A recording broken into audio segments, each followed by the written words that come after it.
To see this unfold. Baylor has found its man and former Temple head coach Matt Rhule, coming off of back-to-back bowl appearances, back-to-back 10-win seasons for the Owls as Matt Rhule becomes the head coach at Baylor. Now, if you take a look at some notes here on Matt Rhule and his accomplishments, as mentioned there with the wins over the last 2 years, 2016 American Athletic Conference champions, first conference title as a major college program, reached number 20 in the AP poll in 2015, first appearance in the AP poll since 1979. Matt Rhule now becoming the coach at Baylor. What do you guys think of this? 28-23 overall record, a remarkable job at a program that was in the basement prior to his arrival there with Steve Adazio. He ends up taking it over and taking it to new heights. He was my insider guy for Oregon, so I'm sad to see him go, but he coached on both sides of the football. He's been an offensive coach and a defensive coach.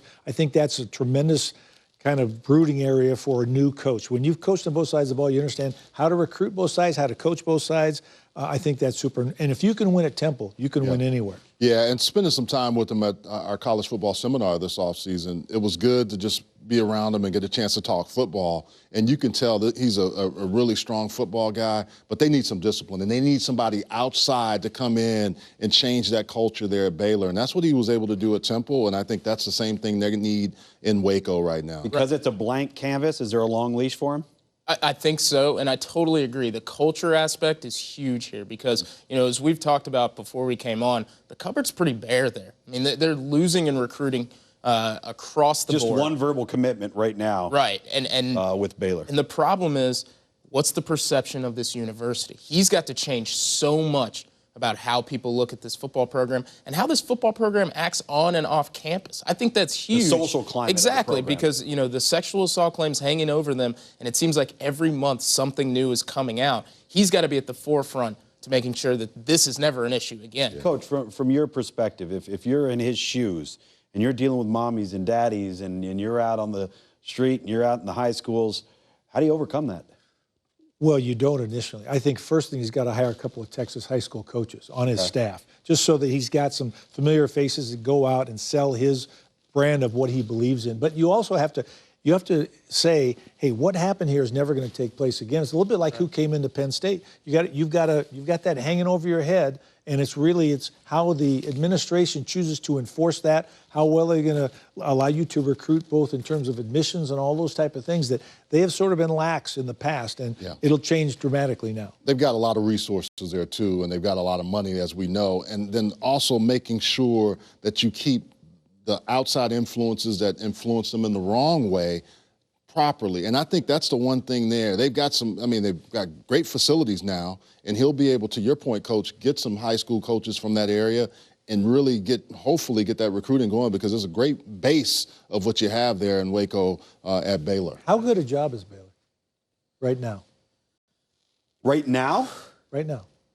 From image and perception, it's not a good job. It's a poor job. From the enhancements that they've made over the last 7 to 8 years, facilities upgrades, the difference in how the program football-wise is perceived, it's much better than it was when Art Briles took over. He better get on the phone with Bill O'Brien, who took over Penn State, and he better get on the phone with James Franklin to get the blueprint of, hey, how do I do this? The how stigma do I go? that's attached, you've got to get How rid do of. I get into this and make sure I keep everything outside that was, you know, infiltrating this, and make sure we get this the right way. And I also think that he's got to hit that student body. He's got to make sure that people on that campus feel safe. And I know this sounds unfair. I agree. But when something like this happens, I mean, that stigma. Exactly. And it has to go beyond, hey, I'm a new football coach, I've got to bring in these kind of coaches. He's got to talk to these people. He's got to be inside that campus as not just a football coach, but as a civilian there and really understanding what's going on. It's the trust issue, too. Yeah. You're a parent. You're going to be the guiding light for those football players, but you also have to understand you protect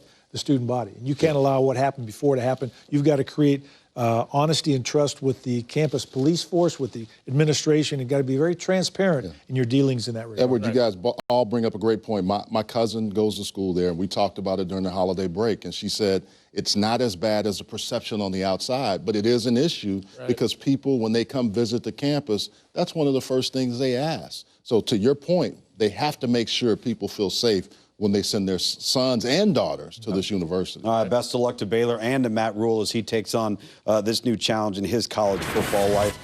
Thursday.